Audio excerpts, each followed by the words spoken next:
அதிநவீன உலகத்தரம் வாய்ந்த வேலூர் வாசன், கண் மருத்துவமனையை வேலூர் சட்டமன்ற உறுப்பினர், மரியாதைக்குரிய திரு பி. கார்த்திகேயன் மரியாதைக்குரிய மேயர், திருமதி ஏ. சுஜாதா தமிழ்நாடு தொடக்கப்பள்ளி ஓய்வு பெற்ற ஆசிரியர், சங்கத் தலைவர் திரு ஜி. ஜோதியப்பன் அவர்கள் திறந்து வைத்தார்கள். இவ்விழாவிற்கு தமிழ்நாடு வாசன் கண் மருத்துவமனை மருத்துவ இயக்குனர் டாக்டர் கே. கமல்பாபு மற்றும் மருத்துவமனையின் கண்புரை அறுவை சிகிச்சை நிபுணர் திருமதி டாக்டர் கிருத்திகா, விழித்திரை அறுவை சிகிச்சை நிபுணர் திருமதி டாக்டர் திவ்யா சக்தி திவாரி, கண் மருத்துவர்கள் டாக்டர் எஸ். ஃபரூக் அகமது மற்றும் டாக்டர் சிரிஷா பங்கேற்று சிறப்பு செய்தனர்.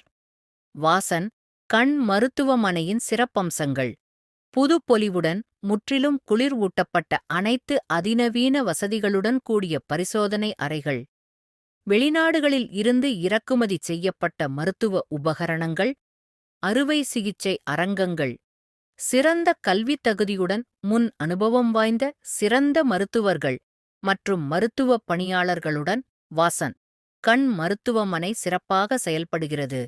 5 நிமிடங்களில் கண்புரை அறுவை சிகிச்சை 5 நிமிடங்களில் சிறப்பாக செய்யப்படுகிறது. கண் விழித்திரை பரிசோதனை மற்றும் அறுவை சிகிச்சை: சர்க்கரை நோயினால் பாதிக்கப்பட்ட கண்களால் தெளிவாக பார்க்க இயலாது. இதைப் பற்றி தெரிந்து கொள்ள கண் விழித்திரை பரிசோதனை செய்து கண் விழித்திரை நோயை கண்டறியலாம். இந்த நோயை கண்டறிய ஓசிடி, பி ஸ்கேன், FFA போன்ற அதிநவீன மருத்துவ கருவிகள் மூலம் சிறப்பாக பரிசோதனை செய்யப்படுகிறது. மேலும் விழித்திரை அறுவை சிகிச்சையும் சிறப்பாக செய்யப்படுகிறது.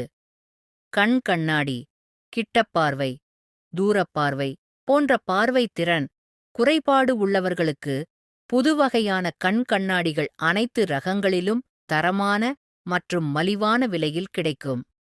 காப்பீட்டு நிறுவனங்கள் அங்கீகாரம் பெற்ற மருத்துவமனை: மத்திய மாநில அரசு சுகாதார காப்பீட்டு திட்டங்கள் மற்றும் தனியார் மருத்துவ காப்பீட்டு நிறுவனங்களால் முழுமையாக அங்கீகரிக்கப்பட்ட மருத்துவமனை வேலூர் பகுதி மக்களுக்கு சிறப்பாக தன் சிறப்பான சேவையை தொடர்ந்து செய்து கொண்டிருக்குமாறு அன்புடன் கேட்டுக்கொள்கிறோம்.